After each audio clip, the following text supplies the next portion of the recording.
Hola mis hermanos, espero que se encuentren bien a la hora de estar escuchando este estudio que vamos a tener en este día, que se refiere al único y verdadero evangelio.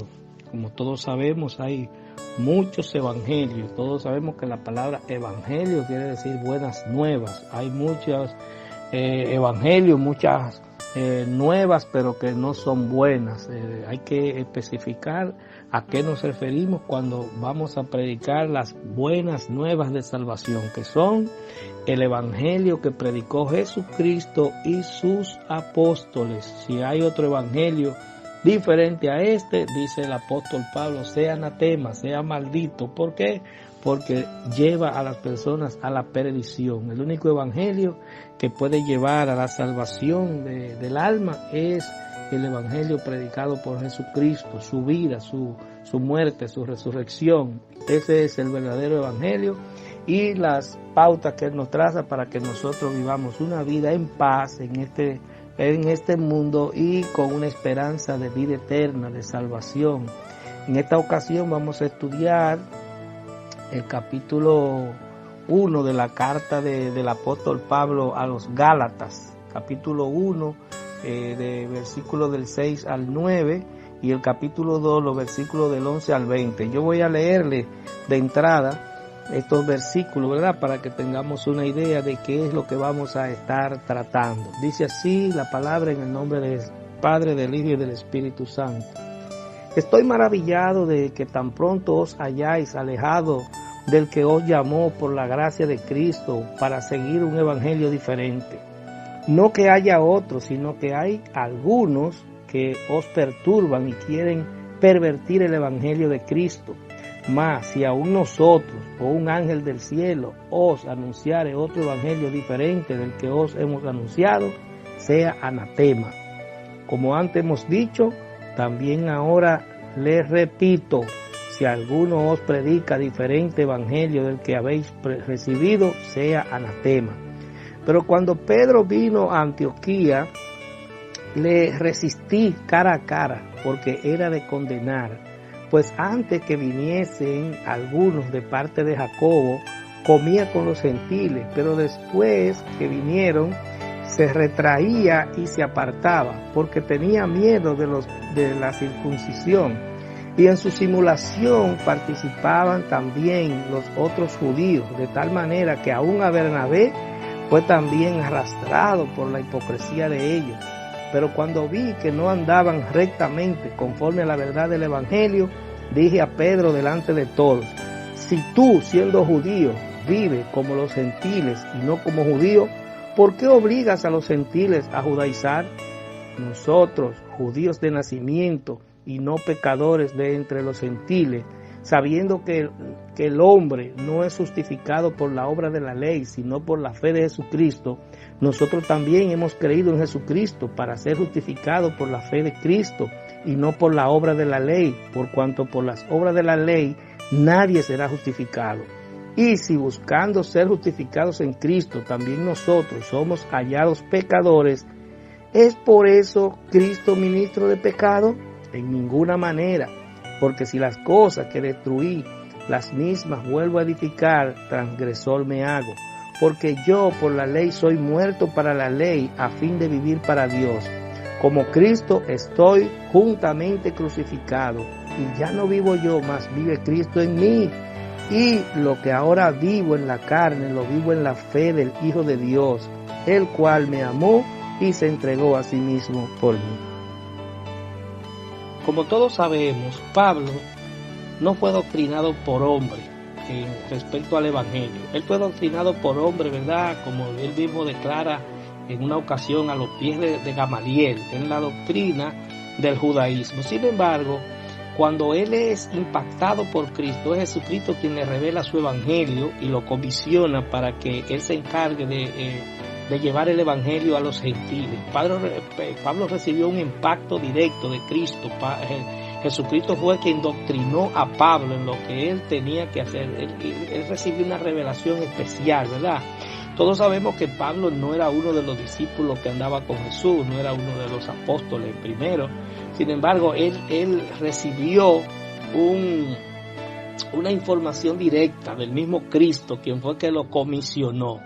Él, en esa visión especial que Dios le dio, él empezó a formar, ¿verdad?, a las diferentes iglesias. Él empezó a adoctrinar con la doctrina de Cristo y lo que el Espíritu Santo le revelaba, para él crear las condiciones para que los gentiles, los que no eran judíos, se salvaran, ¿cierto?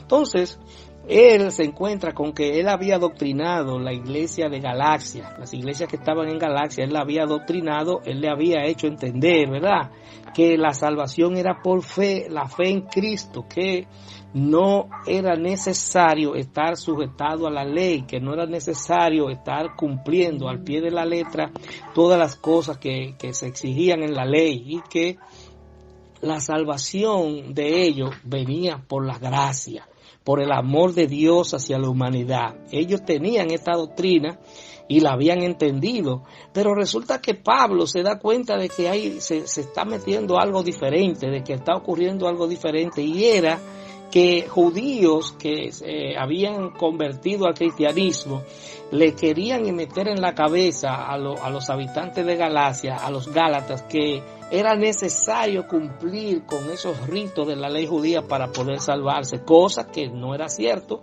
porque de eso fue que Cristo libró a la humanidad. ¿Por qué? Porque nadie podía salvarse por la ley, nadie podía cumplir la ley. Toda la gente cometía pecado diariamente, y todas las tardes tenía que ir donde el sacerdote a limpiarse de esos pecados, y salía de ahí y ya era pecador de nuevo.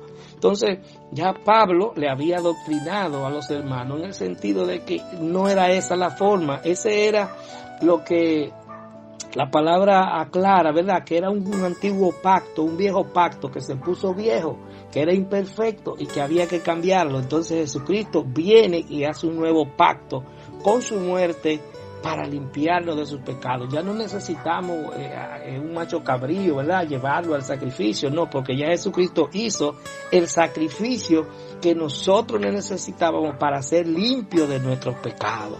Entonces Pablo se encuentra con esta situación y él dice que está sufriendo nuevamente los dolores de parto. ¿Sabe por qué?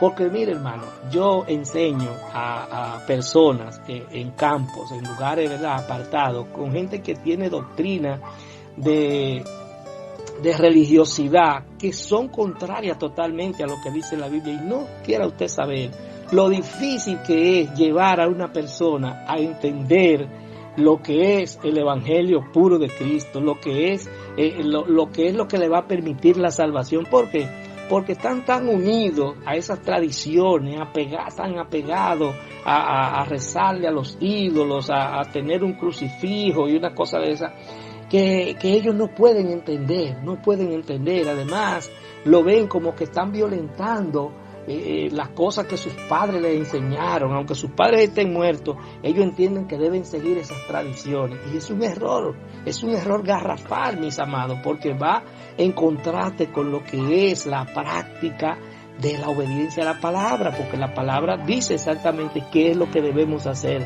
para ser salvos, cuál es la condición que debemos nosotros tener para ser salvos, que no es por las cosas que nosotros hagamos, es por la gracia de Cristo. Ahora, cuando nosotros aceptamos esa gracia, nosotros automáticamente abandonamos el pecado. Entonces el apóstol Pablo te dice, tengo dolores de parto. ¿Por qué? Porque está teniendo que enseñarle lo que ya le había enseñado, debido a que personas le metieron una doctrina falsa y ellos se dejaron confundir por esa doctrina falsa que le llevaron de que tenían que hacer rito de lo que hacían los judíos para ser salvos, cuando eso ya se había superado. Miren, mis amados, la gravedad de las enseñanzas falsas es que si la persona que adquiere, ¿verdad?, por voluntad o por confusión, una doctrina falsa, se queda con ella y se pierde él, wow, que Dios tenga misericordia, ¿verdad? Pero lo grave de esto es que se empeñan en enseñarle a otros de una manera casi obligatoria, que quieren que crean casi obligatoriamente lo que ellos creen. Entonces llevan personas a la perdición. Entonces esta gente, en la palabra, el apóstol lo califica como maldito. es una maldición lo que ellos están llevando a la gente, alejándolo de la salvación que se puede obtener a través de Cristo solamente. Hay gente que se empeñan en que lo que ellos creen, usted lo crea también. Entonces, yo siempre lo que digo es, yo lo que cumplo con lo que dice la Escritura. Si la Escritura me dice que no debo pecar, que no debo cometer adulterio, que no debo robar, yo cumplo con eso. Pero hay gente que quieren obligarte a que tú hagas lo que ellos hacen. Yo guardo el sábado. Tú tienes que guardar el sábado, porque si tú no guardas el sábado te vas a perder. Tú tienes que hacer esto. No, hermano, mire, la palabra es clara. La palabra dice que si usted lo guarda, para Dios lo guarda. El que no lo guarda, para Dios no lo guarda. Hay unos que comen esto, que no comen aquello, que comen. La palabra dice, come sin preguntar. Si alguien quiere venir a decirte, no, que no debe comer, bueno, pero la palabra me dice que coma sin preguntar. Entonces, tranquilo, si tú no quieres comer, no coma. Pero si yo quiero comer tal cosa, déjame que me lo coma. Pero no intente meterme a mí en una casilla, encerrarme en una casilla, que es por ahí, si no te vas a perder. No, Jesucristo nos trajo libertad, pero una libertad en santidad, una libertad cumpliendo los mandamientos que fueron establecidos para los gentiles. Hay unos mandamientos, ¿verdad?, que fueron para toda la humanidad, que Dios se los reveló al pueblo judío, pero cuando Jesucristo viene dice, mira, yo me conformo con que tú cumpla con estos dos mandamientos, que son amar a Dios sobre todas las cosas, con todo tu corazón, con toda tu fuerza, y amar al prójimo como a ti mismo. Con eso basta, dice el propio Señor Jesús, cuando empieza a doctrinar la iglesia. ¿Y qué quiere decir esto, mi amado? Que si usted ama a Dios, usted no va a amar a otro Dios, usted no va a adorar a otro Dios, usted no va a buscar un crucifijo, usted no va a buscar una estatua, usted no va a adorar un hombre, usted no va a adorar un trabajo, usted va a adorar a Dios sobre todas las cosas. Entonces ama a tu prójimo como a ti mismo, que es el segundo mandamiento que Jesucristo establece, porque dice, estos dos, te los resumió en dos. Entonces él dice, ama a tu prójimo como a ti mismo. Entonces, cuando tú amas a tu prójimo como a ti mismo, si ese prójimo necesita algo y tú lo tienes, tú se lo vas a dar. Tú no le vas a robar, tú no le vas a codiciar la esposa, tú no le vas a maltratar, tú vas a la gente que necesita, tú le vas a dar de lo que tú tienes, porque tú estás amando al prójimo como a ti mismo. Entonces ahí se aplica que esos pequeñitos, ¿verdad?, que te rodean, que son más pequeños que tú en la vida, que necesitan de ti, Jesucristo lo compara como si fuera él mismo, por cuanto lo hiciste a uno de estos pequeñitos, a mí me lo hiciste. Entonces es evidente que la salvación no está ligada al cumplimiento de cosas, a hacer cosas que tienen que ver con ritos, con situaciones que se salen, ¿verdad?, de lo que es la vida normal. Nada de eso. Nadie tiene para salvarse que ir a Higüey hincado de rodillas, ni en un caballo, nada de eso, mis amados. La salvación es por gracia. No tenemos que hacer esos sacrificios. El sacrificio que tenemos que hacer es obedecer la palabra, amar a Dios sobre todas las cosas, amar a nuestros hermanos y actuar con amor en todas las circunstancias en que nos encontremos, mis amados. Entonces, la palabra de Dios lo que explica claramente que Jesucristo murió por los pecados del mundo y como resultado de ese sacrificio de Jesús, todos tenemos la oportunidad de tener una relación con Dios de manera directa, solamente a través de su Hijo Jesucristo. No hay otro nombre bajo del cielo dado a los hombres en quien podamos ser salvos. Eso es lo fundamental. Entonces, cuando nos traen a Krishna, cuando nos traen a Buda, cuando nos traen todos esos pensadores que son estos, son religiones vanas, mis amados, religiones que no transforman la vida de la gente. Jesucristo es el que cambia el corazón de nosotros, es el que nos da una esperanza de vida eterna, porque Él está vivo. Todos esos religiosos están muertos, todos esos líderes que crearon religiones están muertos, pero Jesucristo está vivo y nosotros lo que tenemos que permitir es que Él viva en nosotros, para que ese amor que Él derramó en la cruz del Calvario, para que ese amor que Él derramó en su transcurso de vida en la tierra, nosotros también lo practiquemos. al el apóstol Pablo enterarse de que los cristianos de Galacia se estaban alejando de la doctrina, estaban cambiando de lo que era la gracia de Dios, de lo que era la práctica del amor, y se estaban inclinando, ¿verdad?, por los ritos, él inmediatamente manifestó esa gran preocupación. Estaba repitiendo dolores de parto porque sabía que tenía que enseñar de nuevo.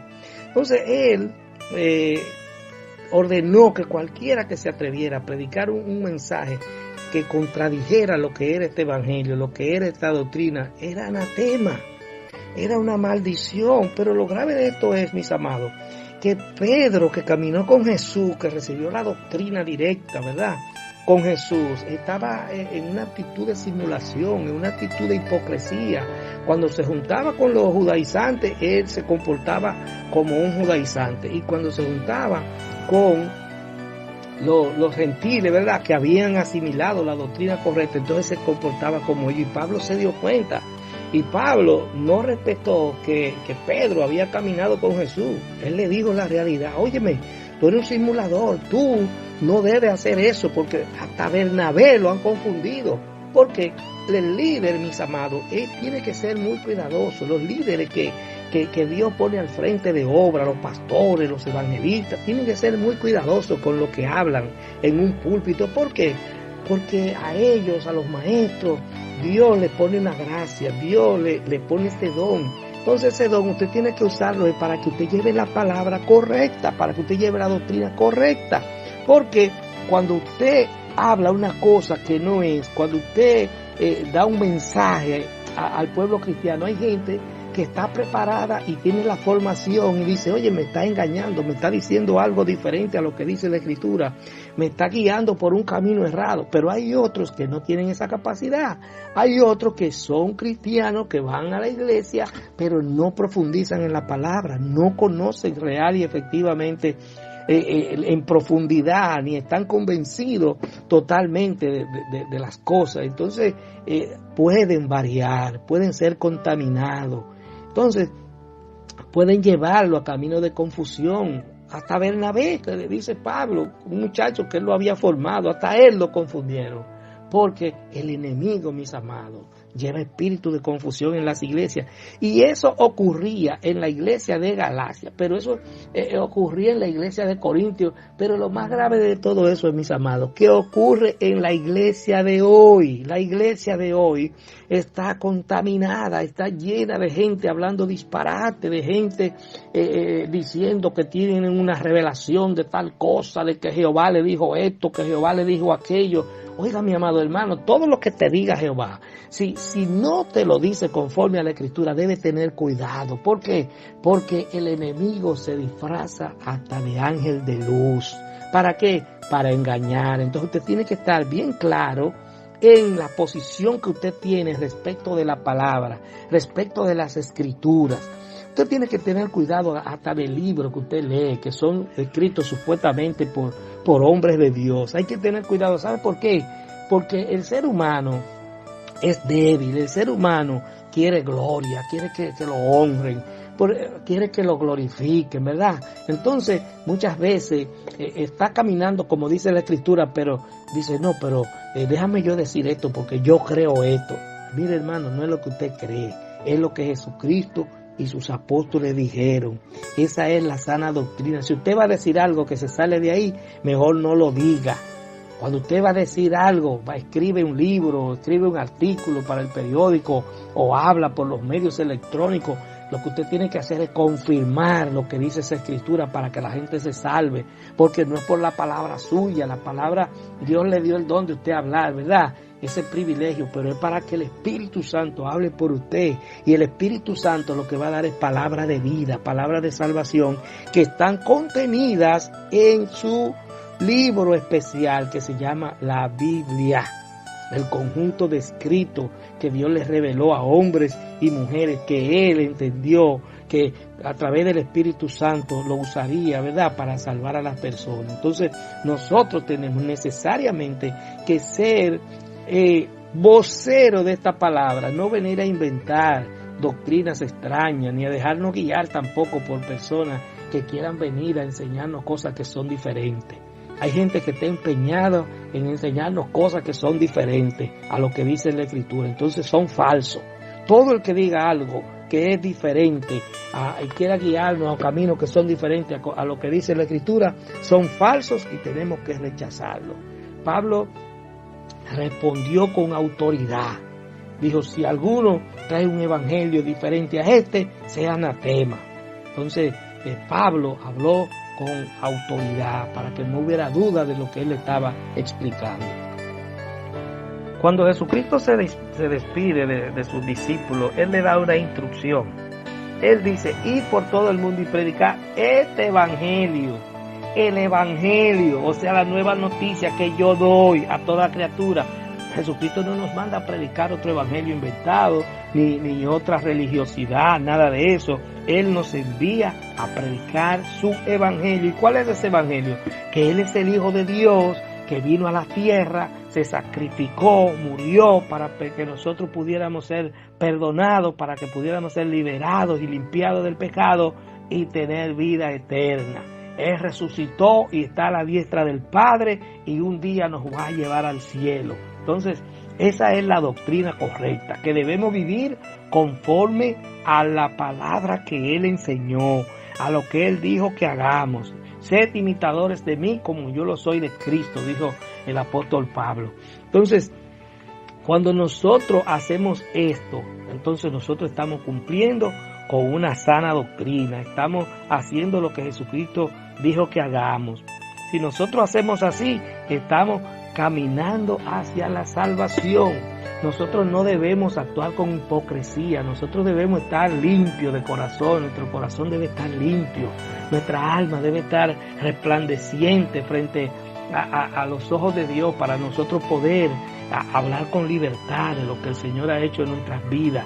Cuando usted le falla a Dios, usted no puede hablar por más que quiera, y si habla, esas palabras no tienen vida. Ahora, cuando usted está caminando conforme a como Cristo nos dijo que caminemos, cuando estamos actuando en santidad, cuando estamos predicando su palabra, cuando estamos haciendo conforme a su voluntad, cuando el amor de Cristo se está derramando en nuestras vidas y nosotros estamos diciéndole a otros las cosas que Él ha hecho, entonces esas palabras, amados hermanos, van al corazón y tocan las vidas y transforman, porque eso es lo que el Señor quiere, que su palabra transforme. Las palabras que son contrarias a la que Cristo ordenó son palabras que lo que traen es confusión e inseguridad. La gente se siente insegura.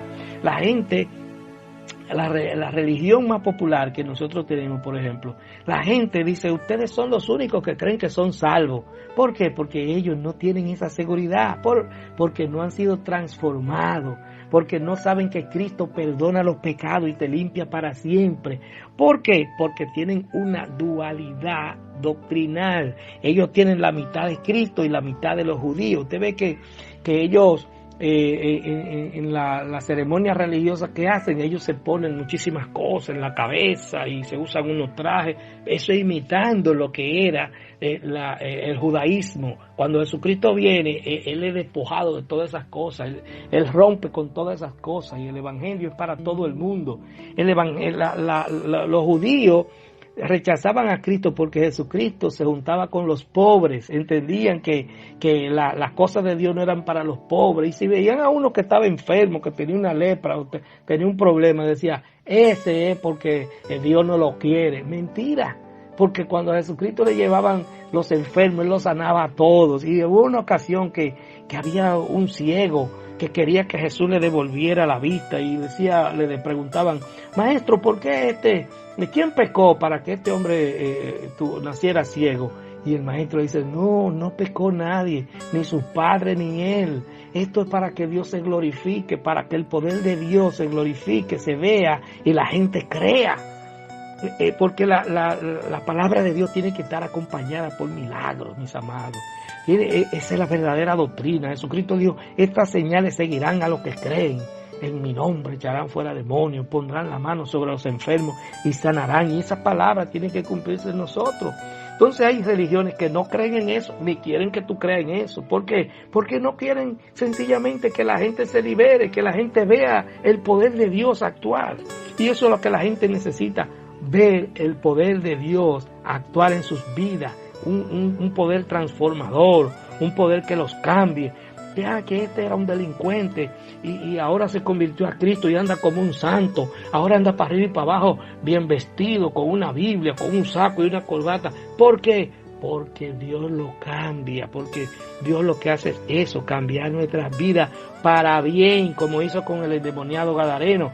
El endemoniado gadareno vino todo andrajoso, desnudo, sucio. Cuando fue liberado, entonces vino el amor de Dios y entró en él y se limpió. Y dice la Escritura que cambió, hubo un cambio en su vida. Y lo que quería era salir a predicar la palabra de Cristo. Porque eso es lo que hace el amor de Dios en nuestras vidas. Nos llena de su amor y quiere que otros sepan lo que nosotros sabemos, lo que Jesucristo nos ha revelado. Yo le pregunto a ustedes, ¿qué es lo que nos une a los cristianos? Lo que nos une a los cristianos, mis amados, es vivir una sola fe, pero una sola fe que se adapte a la palabra. Porque no dicen por ahí que hay una sola fe, que hay un solo evangelio, pero entonces lo tergiversan. Entonces, la única sola fe y el único solo evangelio es el que está basado en la Escritura, es el que nos manda a actuar como dice la Escritura. Es que nosotros, lo que nos une a todos es que el mensaje de la salvación y la nueva vida a través de la muerte y resurrección de Cristo, eso es lo que nos une. Entonces, en base a eso es que debe estar la unidad. Si usted hace algo diferente, no quiera que yo me una a usted haciendo eso. Sí, que todos somos iguales, tenemos que amarnos. Sí, Jesucristo mandó a que nos amemos. Yo te amo a ti. Yo quiero amarte siempre y voy a amarte y voy a darte lo que tú necesites de mí, si tú lo necesitas. Ahora, no puedo colegir contigo en hacer lo que tú dices. Yo hago como dice la Escritura. Yo vivo el Evangelio como dice la Escritura. Yo observo lo que dice la Escritura y en base a esa palabra, yo vivo. Entonces tú no puedes obligarme a mí a que yo viva conforme a lo que tú dices, a lo que tú inventas, a lo que tú crees. ¿Por qué? Porque este evangelio es el verdadero, el que está en la Biblia. Otro evangelio diferente, sigue diciendo el apóstol Pablo, dice él, aunque sea yo mismo que lo traiga, aunque sea un ángel que te aparezca con un evangelio diferente a este, sea anatema. O sea, yo te puedo querer mucho, pero si tú vienes con algo diferente a lo que me dice la Escritura, olvídese que yo no lo voy a aceptar. Y te sigo amando, te quiero mucho. Si me necesitas para algo excelente, aquí estoy. ¿Qué tú quieres, mi vecino, mi hermano, de cualquier religión que sea? Ahora, tú no me puedes imponer a mí tu doctrina. Tú no me puedes imponer a mí que yo haga lo que tú haces. Si trata de imponerme, no lo voy a aceptar.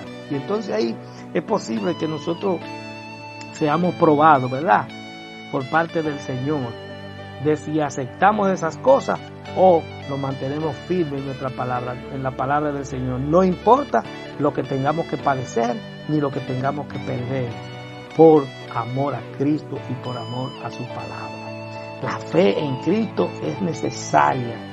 Pedro y Pablo, ambos tenían la fe en Cristo, pero Pablo era firme. Pablo no se dejaba arrastrar. Pablo no permitía que vinieran y que a decirle que haga esto de tal manera, ni de que no.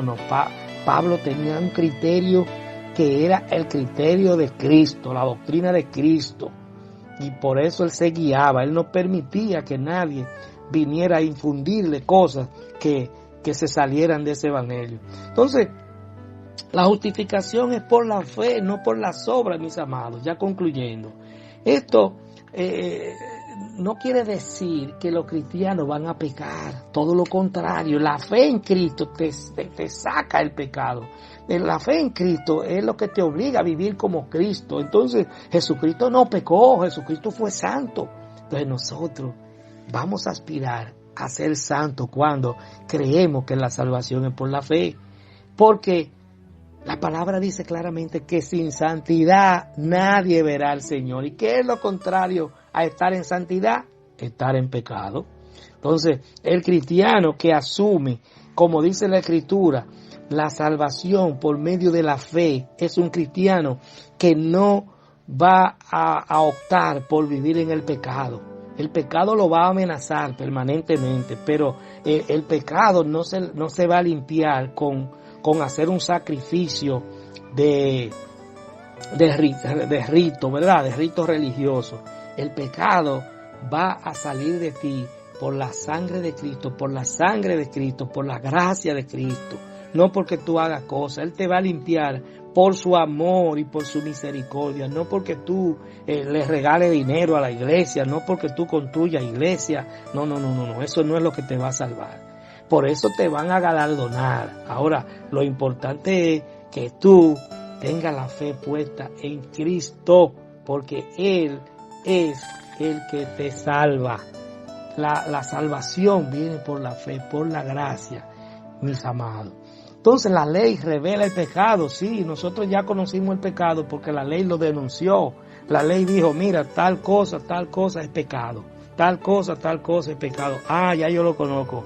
Pero se pudo limpiar los pecados durante el antiguo pacto por los ritos, por los sacrificios. No, mi hermano, nadie pudo salir de su estado pecaminoso por el sacrificio, por el cumplimiento de la ley. Así nosotros tampoco podemos salir del estado pecaminoso por el cumplimiento de ritos, sino por la liberación que nos da Cristo. En definitiva, el esfuerzo que nosotros tenemos que hacer para salvarnos es obedecer la palabra, es mantenernos en oración, escudriñando las Escrituras, cuando lo sintamos, ¿verdad?, hacer sacrificio de ayuno para fortalecer nuestro espíritu. Jesucristo ayunó, los discípulos ayunaron. Cuando Jesucristo se fue, cada vez que iban a enviar, ¿verdad?, a uno de los hermanos una misión, dice que ayunaban y oraban. Entonces nosotros, para mantenernos firmes en el Señor, para tener fuerza, ¿verdad?, para que sean renovadas nuestras fuerzas constantemente, necesariamente tenemos que hacer ese tipo de sacrificio, de ayunar para que nuestro cuerpo físico se debilite y nuestro espíritu se fortalezca, ¿verdad? En eso coinciden casi todas las religiones, en el sacrificio del cuerpo para que el espíritu se fortalezca. Entonces, el apóstol Pablo, con una sabiduría, ¿verdad?, de que venía de Dios, decía que, óyeme, nosotros no podemos tener confianza en nosotros mismos, por nosotros mismos no nos podemos salvar, el único que puede salvarnos es Cristo. Entonces, él decía, con Cristo estoy juntamente crucificado. ¿Qué quiere decir esto, mis amados? Que esta carne, este cuerpo, necesariamente tiene que ser crucificada con Cristo. Así como Cristo fue crucificado, nosotros tenemos que estar físicamente crucificados con Él. ¿Para qué? Para que actuemos conforme a como Él actuó. Entonces esa carne debe estar presa, debe estar crucificada con Cristo ahí y darle valor a las cosas que son del Espíritu, a las actitudes que vienen del Espíritu. Porque dice la Escritura que la carne siempre está buscando, ¿verdad?, la forma de pecar, pero el Espíritu se contrapone a la carne. Entonces tenemos que fortalecer el Espíritu para que nosotros podamos estar en santidad. La muerte de Cristo nos ha proporcionado el amor y la gracia de Dios para que nosotros podamos ser limpiados de nuestros pecados. El pecado ya no nos controla. Si el Espíritu Santo está en nosotros, el Espíritu Santo es el que va a rechazar esas intenciones. Cuando vengan esas tentaciones, el Espíritu Santo nos va a dar la fortaleza para que nosotros podamos rechazar esas actitudes pecaminosas, ¿verdad?, que quieren muchas veces entrar en nosotros. Entonces, mis amados, con esto concluyo, ¿verdad? Pablo enfatizó que se debe ayudar a los pobres, mis amados. Las obras siempre hay que tenerlas pendientes en el sentido de que nosotros debemos ayudar a los demás. Pablo nos motivó, igual que Cristo, a que ayudemos a los pobres. Jesucristo vivía ayudando a los pobres. Cuando tenía hambre, le daba comida. Entonces, la iglesia primitiva, una de las cosas que hizo fue unir a la gente para que el que más tuviera supliera, ¿verdad?, las necesidades de los pobres. Eso tiene que hacer la iglesia de hoy, como una combinación de lo que es la vida espiritual, ¿verdad? La vida espiritual tiene que ir acompañada de esa parte material, de nosotros hacer obras para el reino de Dios. Esas obras para el reino de Dios incluyen los aportes que nosotros podemos hacer como ministerio, como persona, a las iglesias, a las personas más necesitadas. Pues Dios me lo bendiga a todos y espero haber suplido sus curiosidades en la clase de hoy.